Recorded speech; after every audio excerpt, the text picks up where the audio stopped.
أعوذ بالله من الشيطان الرجيم بسم الله الرحمن الرحيم السلام عليكم ورحمة الله وبركاته الحمد لله الذي هدانا لهذا وما كنا لنهتدي لولا أن هدانا الله أشهد أن لا إله إلا الله وحده لا شريك له وأشهد أن محمدا عبده ورسوله اللهم صل على محمد وعلى آل محمد وبعد قال الله تعالى في القرآن الكريم أعوذ بالله من الشيطان الرجيم إذ جاءوكم من فوقكم ومن أسفل منكم وإذ زاغت الأبصار وبلغت القلوب الحناجر وتظنون بالله الظنون هنالك ابتلي المؤمنون وزلزلوا زلزالا شديدا.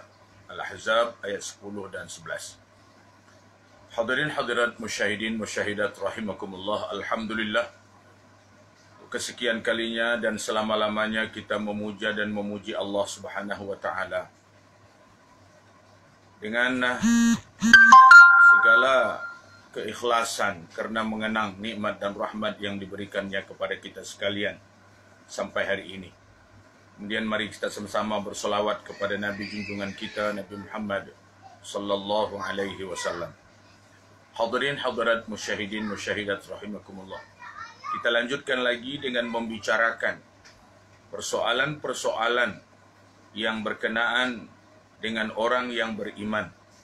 Ini perbezaan di antara orang yang diberi Allah Subhanahu wa taala hidayah dengan orang yang tidak diberi oleh Allah Subhanahu wa taala hidayah. Baik. Dalam pertemuan semalam kita telah membicarakan satu potong ayat Allah Subhanahu wa taala yang begitu mantap ya. Wa anna hadza siratan mustaqima wa anna hadza sirati mustaqiman fattabi'uhu wa la tattabi'us subula fatafarraqa bikum an sabilihi dzalikum wassakum bihi la'allakum tattaqun. Dan bahwa inilah jalanku yang lurus, ikuti kamulah. Dan jangan kamu mengikuti jalan yang berbagai-bagai. Kamu akan terpisah-pisah, kamu akan terpecah-pecah daripada jalan Allah, daripada jalan kebenaran. Zalikum wassakum bihi, itulah wasiat kepada kamu melalui jalan itu. La'allakum tattaqun, mudah-mudahan kamu bertakwa. Ibnu Atiyah dalam menghuraikan maksud ayat ini, dia mengatakan bahawa jalan yang bersimpang siur itu ialah Yahudi, Nasrani dan Majusi, serta semua agama buatan manusia dan ahli-ahli hawa nafsu. Inilah yang disebut dengan wala tattabi'us subula. Ini jalan-jalan yang berbagai-bagai, jalan-jalan yang banyak, yang pasti menyesatkan. Alangkah jauhnya perbezaan antara dua orang. Yang satu mengenal tujuan dan mengetahui jalan yang akan menyampaikannya kepada tujuan. Lalu ia merasa senang dan tenang. Ini orang yang telah mendapat hidayah dari Allah Subhanahu wa taala dan tahu jalan mana yang ditempuh. Sedangkan yang seorang lagi tidak tahu jalan yang akan ditempuhnya dan ia meraba-raba dalam kegelapan. Berjalan tidak tentu arah tujuan, tidak tahu ke mana sampainya dan ke mana kesudahannya. Perbandingan ini disebut Allah Subhanahu wa taala dalam surah Al-Mulk ayat yang ke-22. Afaman yamshi mukibban ala wajhihi ahda amman yamshi sawiyan ala siratim mustaqim. Adakah orang yang berjalan menelungkup di atas wajahnya, itukah yang lebih betul, ataukah orang yang berjalan dengan baik di atas jalan yang lurus? Soalan Allah Subhanahu wa taala. Adakah orang yang menelungkup wajahnya yang berjalan di permukaan bumi? Ini perumpamaan.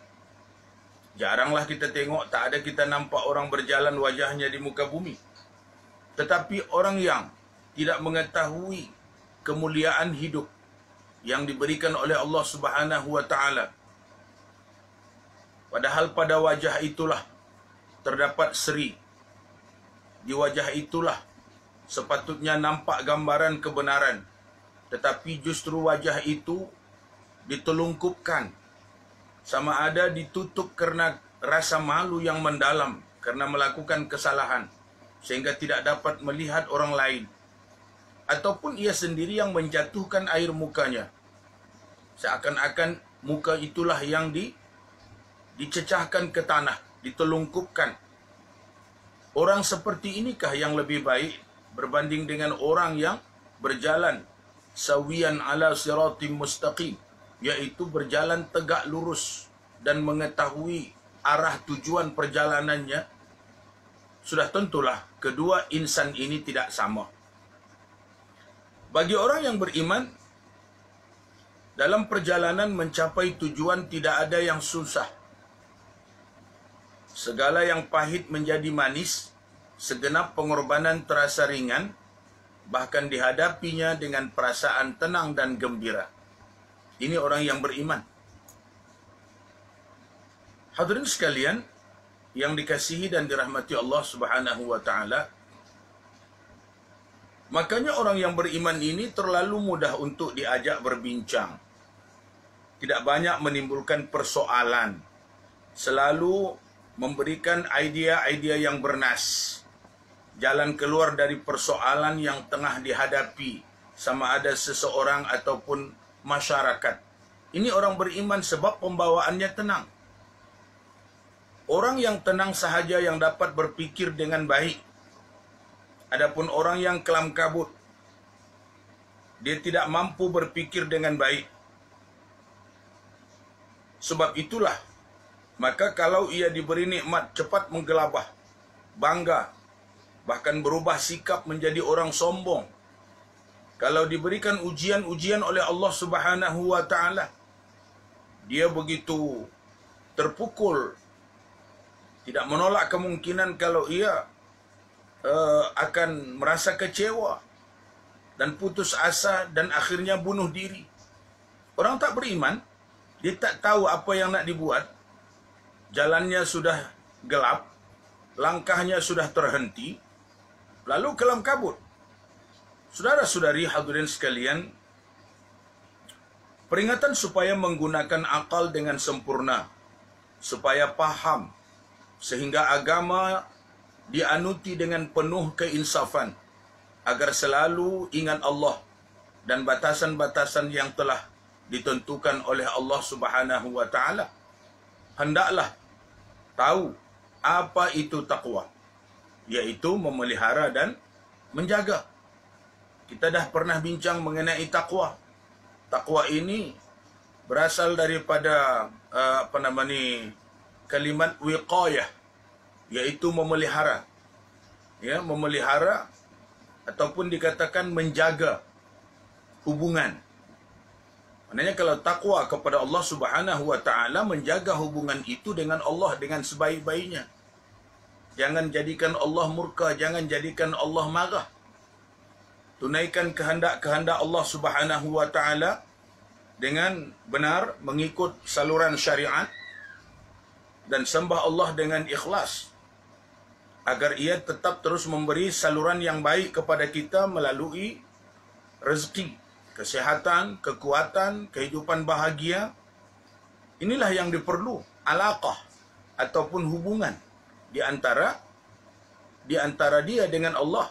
Hablun, atau disebut juga tali, yang bermakna agama.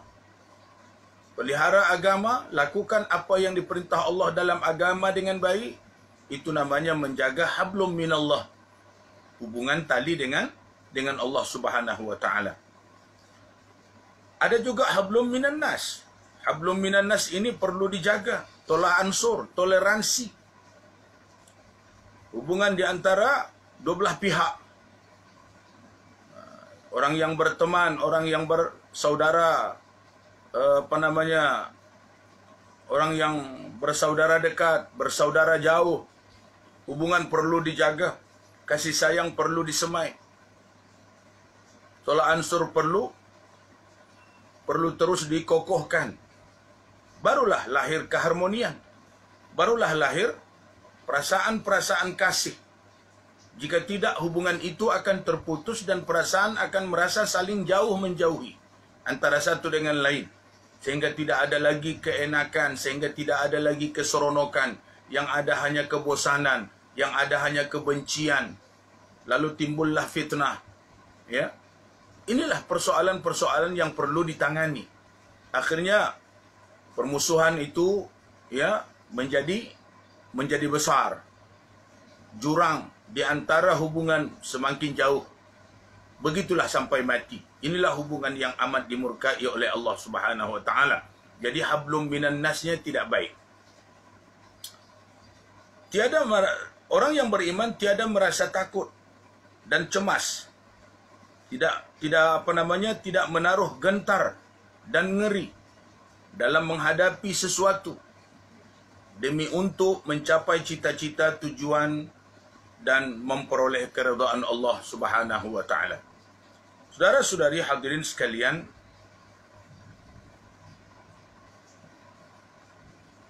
apabila Allah Subhanahu wa taala memberi hidayah atau petunjuk kepada seseorang, itu artinya Allah mau seseorang itu hidup dalam keadaan baik. Walaupun barangkali tidak memiliki harta, tidak mempunyai kedudukan, tidak lahir daripada kalangan keluarga yang ada nama zaman kita sekarang ini. Nasabuhu ataupun keturunannya bukan dari keturunan orang-orang yang kaya raya, bukan keturunan orang-orang yang ada nama dan sebagainya. Bagi orang beriman itu semua tak penting, asalkan dia masih dapat berhubungan baik dengan Allah. Kalau orang menghinanya pun dia tak kisah, sebab penghinaan itu datang daripada orang yang jahil. Dia tidak boleh dia tidak boleh menghilangkan perasaan buruk daripada setiap orang. Yang perlu dia jaga adalah asalkan dia jangan melakukan hal seperti itu kepada orang lain.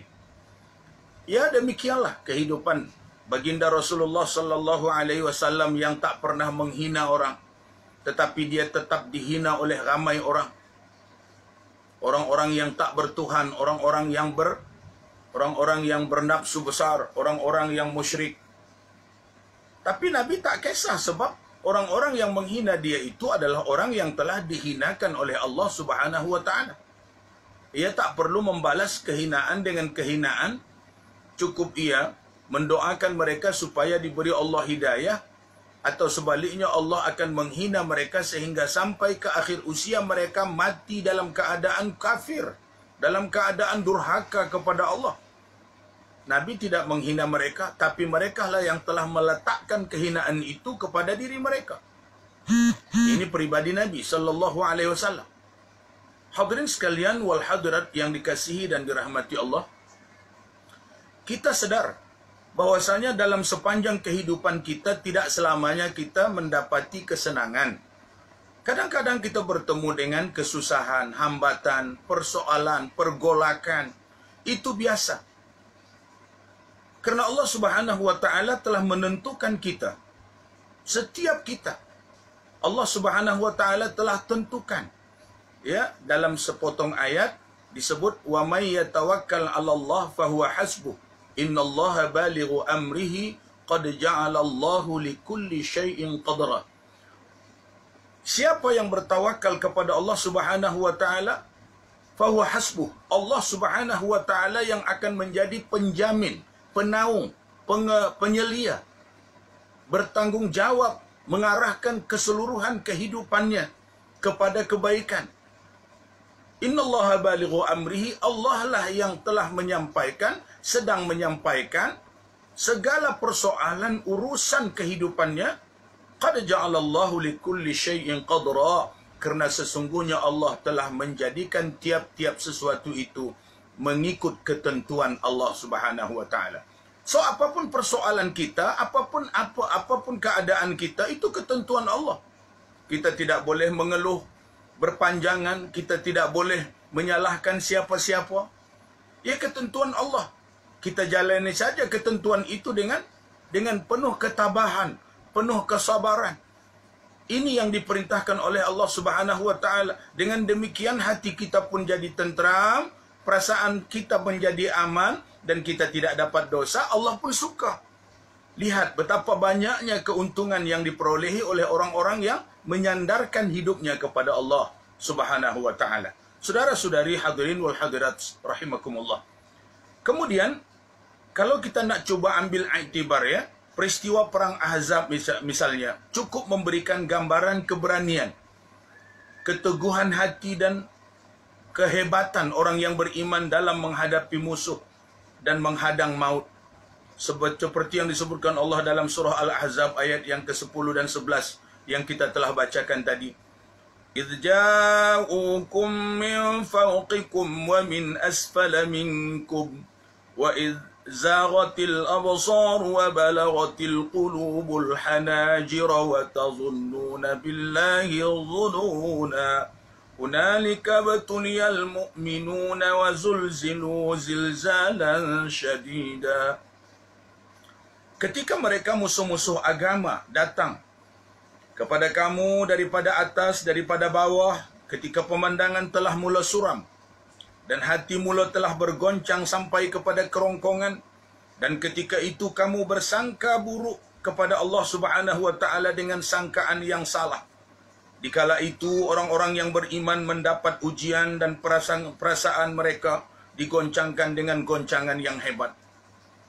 Hadirin sekalian, perang Ahzab ataupun perang Khandaq, di mana jumlah persekutuan bala tentera orang-orang musyrikin yang telah berpakat dengan orang-orang Yahudi di Madinah, dengan orang-orang munafik dan orang-orang kafir di antara Madinah dengan Mekah, dianggarkan 4 kali lebih besar daripada jumlah orang-orang Islam di Madinah yang nak mempertahankan Madinah. Orang munafik dah sama juga, ya, bersama bersekongkol dengan orang-orang Quraisy, dengan orang musyrikin. Hadirin sekalian, mereka ditakut-takutkan lagi, ya, oleh spion-spion yang diutus oleh orang-orang musyrikin agar supaya Nabi sallallahu alaihi wasallam dan orang-orangnya mati ketakutan. Begitulah tujuan mereka. Tetapi orang-orang Ahzab, orang-orang Islam menghadapi tentera Ahzab, menghadapi tentera musyrikin, tak berganjak. Mereka tetap terus teguh, tak takut. Inilah keimanan yang mantap. Dalam surah Al-Ahzab ayat 22 juga disebut, وَلَمَّا رَأَى الْمُؤْمِنُونَ الْأَحْزَابَ قَالُوا هَذَا مَا وَعَدَنَا اللَّهُ وَرَسُولُهُ وَصَدَقَ اللَّهُ وَرَسُولُهُ وَمَا زَادَهُمْ إِلَّا إِيمَانًا وَتَسْلِيمًا. Seketika orang-orang mukmin melihat orang Ahzab ataupun golongan Ahzab, qalu, mereka saling berkata, haza ma wa'adana Allah wa rasuluh. Inilah yang Allah Subhanahu wa taala telah janjikan dan Rasul telah janjikan. Wa sadaqallahu wa rasuluhu, dan benarlah Rasul dan Allah Subhanahu wa taala. Wa ma zadahum illa imanan wa taslima. Tidak ada yang bertambah kepada mereka dan tidak ada yang menambahi akan mereka illa imanan wa taslima, melainkan iman bertambah mantap dan perasaan selamat. Golongan sebesar itu siap dengan senjata yang lengkap, dengan perancangan yang lengkap, dengan jumlah bala tentera yang besar, terlatih, datang nak menyerang orang-orang Islam di Madinah yang jumlahnya jauh lebih sedikit. Begitu juga yang adanya kaum-kaum wanita, kanak-kanak, orang-orang tua. Mereka tak takut mendengar kedatangan golongan Ahzab. Malah mereka katanya semakin mantap imannya dan semakin merasa selamat. Bayangkan. Tuan-tuan dan puan-puan sekalian yang dikasihi dan dirahmati Allah Subhanahu wa taala, kembali kita kepada soal hubungan dengan Allah Subhanahu wa taala dan dengan hubungan dan hubungan sesama manusia. Ya, hubungan dengan Allah mantap, Allah akan bantu, Allah akan tolong. Peristiwa yang telah menolong umat Islam di perangan Badar. Siapa menyangka, siapa menduga orang Islam menang? Ternyata menang. Inilah kehendak Allah. Tapi kenapa jadi begitu? Karena orang-orang yang beriman itu begitu yakin dengan bantuan Allah dan mereka tidak melupakan Allah Subhanahu wa taala sedikit pun. Begitu juga hubungan sesama manusia di kalangan mereka. Saling kasih, mengasihi, saling sayang, menyayangi. Yang kuat membantu yang lemah, yang kaya membantu yang miskin. Yang miskin tidak merasa dia terhina karena kemiskinan. Sebab bila cuai, ya, bila cuai perkara-perkara itu, maka sengsaralah hidup di dunia dan di akhirat. Itulah sebabnya maka Allah Subhanahu wa taala di surah Al-A'raf 3 kali, ya, di ujung ayat tu Allah menyebut, "Dzalikum wassakum bihi la'allakum ta'qilun." Lagi, "Dzalikum wassakum bihi la'allakum tazakkarun." Satu, dua, yang ketiga, "Dzalikum wassakum bihi la'allakum tattaqun." Jadi ta'qilun, tazakkarun, tattaqun. 3 kali. Itulah wasiat untuk kamu, semoga kamu menggunakan akal. Itulah wasiat untuk kamu, semoga kamu mengingati Allah. Itulah wasiat untuk kamu, mudah-mudahan kamu bertakwa kepada Allah, memelihara hubungan dengan baik. Saudara-saudari hadirin wal hadirat yang dikasihi dan dirahmati Allah Subhanahu wa taala. Baik. Kenapa pejuang-pejuang Islam, orang yang beriman itu merasa tenang? Padahal keadaan sudah sangat sulit. Dan mulut kematian sudah pun ternganga luas. Itu adalah karena karunia iman. Dan tepatlah sebagai apa yang disebutkan Allah Subhanahu wa taala dalam surah Al-Fatah ayat yang keempat. وَالَّذِي أَنزَلَ السَّكِينَةَ فِي قُلُوبِ الْمُؤْمِنِينَ لِيَزْدَادُوا إِيمَانَهُمْ مَعَ إِيمَانِهِمْ وَلِلَّهِ جُنُودُ السَّمَاوَاتِ وَالْأَرْضِ وَكَانَ اللَّهُ عَلِيمًا حَكِيمًا. Dialah Allah yang menurunkan ketenangan ke dalam hati orang-orang yang beriman, supaya keimanan mereka semakin bertambah dan keimanan yang telah ada. Mana iman dah ada, kemudian ditambah kuat lagi oleh Allah.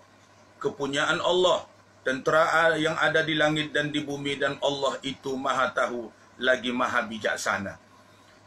Ayat-ayat ini memang selalu sengaja diurutkan untuk memberikan semangat kepada kita, semangat perjuangan. Dalam hidup ini kita berjuang. Dalam perjuangan mesti ada pengorbanan. Sebab itu maka ada lagu mengatakan, apa katanya? Tiada perjuangan tanpa pengorbanan, tiada cita-cita tanpa usaha. Ya, tiada cita-cita tanpa usaha. Cita-cita tak cukup kena berusaha. Perjuangan akan gagal kalau tidak berani berkorban. Dalam hidup kita ini penuh dengan pengorbanan. Makanya kita tetap hidup sampai sekarang. Hidup dengan perjuangan kita.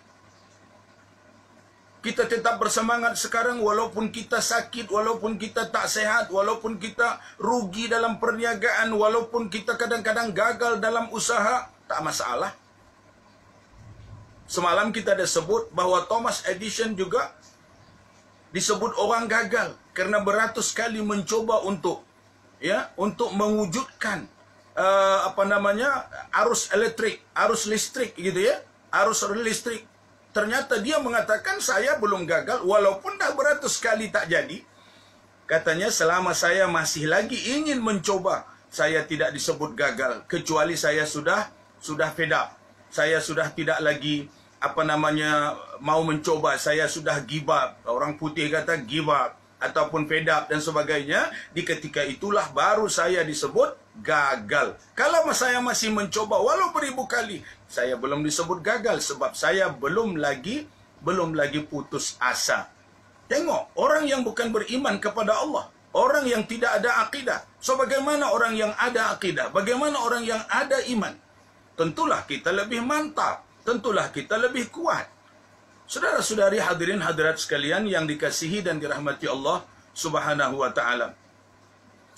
Ayat-ayat ini cukup hebat ya, memberikan kepada kita pemangkin, memberikan kepada kita semangat untuk tetap terus ceria, untuk tetap terus bahagia. Kenapa? Karena keimanan tadilah. Ya, soal penderitaan yang kita hadapi, kesulitan yang kita hadapi, orang lain pun menghadapi hal yang sama, malah lebih teruk lagi. Ya, kena fitnah. Mungkin saya pernah kena fitnah, saudara-saudari pun mungkin pernah kena fitnah. Tapi fitnah itu bukan menjadikan kita lembek, bukan menjadikan kita kecewa, putus asa. Bahkan kadang-kadang fitnah itu boleh menaikkan semangat kita untuk lebih kuat dalam menghadapi hidup. Kenapa? Sebab sifu kita, junjungan kita Rasulullah sallallahu alaihi wasallam menghadapi perkara yang jauh lebih parah. Karena beliau mengatakan inna asyaddal bala al-anbiya. Bala paling dahsyat kepada para anbiya. Ya, summal awliya, summal ulama, summal amsal fal amsal. Pada para aulia, selepas para nabi, para sahabat barangkali, kemudian kepada para ulama. Kalau kemudian selepas itu kepada pengikut setia kepada ulama atau pengikut kepada pengikut ulama. Wa ubtuliyan nasu ala qadri imanihim, akan diuji manusia itu mengikut kadar kemampuan kekuatan iman mereka. Jadi kalau ada ujian itu agak kuat kepada kita, itu artinya Allah melihat kita mempunyai iman yang kuat. Sebab yang memberi ujian itu Allah. Kalau ujian itu tak berat, itu artinya Allah masih menilai iman kita terlalu rendah. Sebab itu maka orang yang paham, dia tidak akan menggelabah dan tidak akan menyalahkan siapa-siapa. Kalau dapat ujian yang berat, artinya Allah telah menilai dia dengan nilaian yang tinggi. Artinya kita telah berada di tingkatan yang bukan lagi tingkatan 10 tahun yang lalu, 20 tahun yang lalu, 30 tahun yang lalu. Kita sudah pada tingkatan yang tinggi. Sepatutnya kita patut mengucapkan tahniah kepada diri kita. Karena Allah telah meletakkan kita di tempat yang tinggi. Dia telah uji kita dengan ujian yang agak berat. Saudara-saudari sekalian, itulah positifnya orang beriman. Penilaian orang yang beriman terhadap ujian Allah Subhanahu wa taala itu begitu tepat, begitu benar, sehingga tidak ada yang sulit, sehingga tidak ada yang susah, sehingga tidak ada yang boleh mematahkan semangat perjuangan. Subhanallah. Tuan-tuan dan puan-puan hadirin sekalian yang dikasihi dan dirahmati Allah Subhanahu wa taala, akhirnya kita bacakan lagi sepotong ayat Allah Subhanahu wa taala dalam suratul Maidah ayat 15 dengan sampai ayat yang ke-16. Qad ja'akum minallahi nurun wa kitabun mubin yahdi bihillah man ittaba'a ridwanahu subulas salam wa yukhrijuhum minadh dhulumati ilan nur biiznihi wa yahdihim ila siratim mustaqim. Ini adalah alasan atau hujjah di mana orang yang beriman itu mempunyai pokok pendirian yang terang. Jelas pendirian orang beriman, ukuran yang tetap. Dia tidak mau berlebihan. Itulah yang menjadi pegangan dalam kehidupan pekerjaan, tindakan, tingkah laku, serta memberikan petunjuk dan isyarat. Boleh jalan terus, atau dia melihat lampu merah, atau menyuruh berhenti. Dia kitab Al-Quran cukup memberi bimbingan.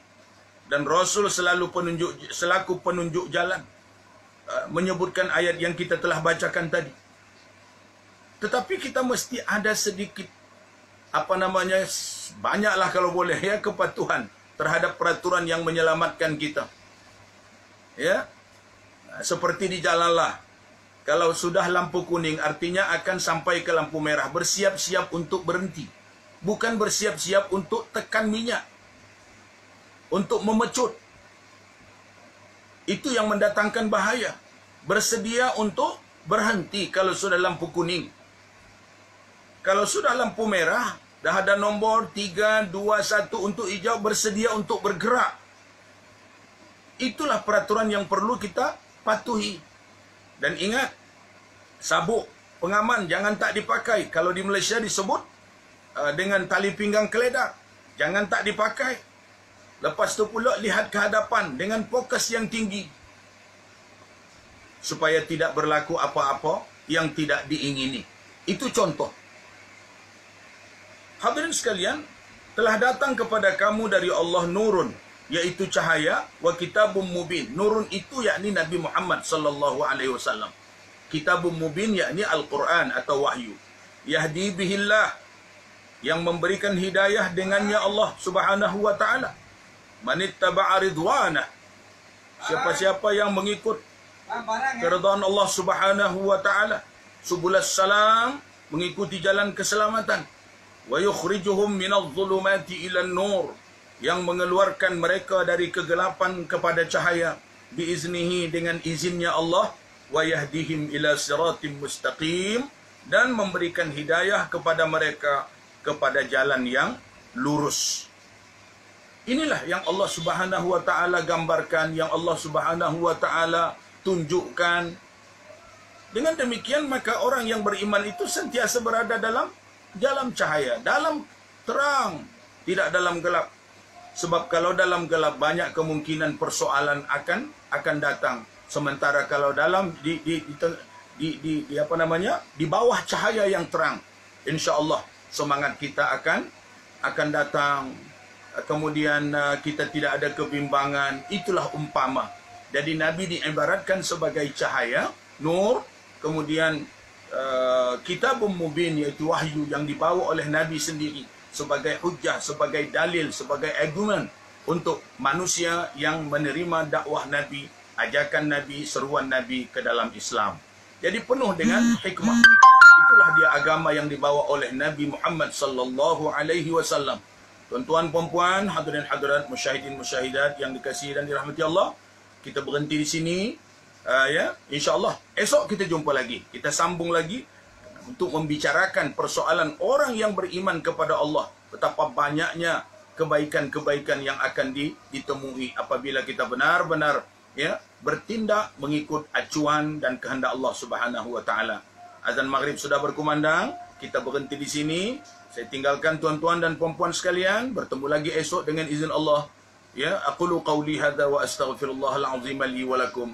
Assalamualaikum warahmatullahi wabarakatuh.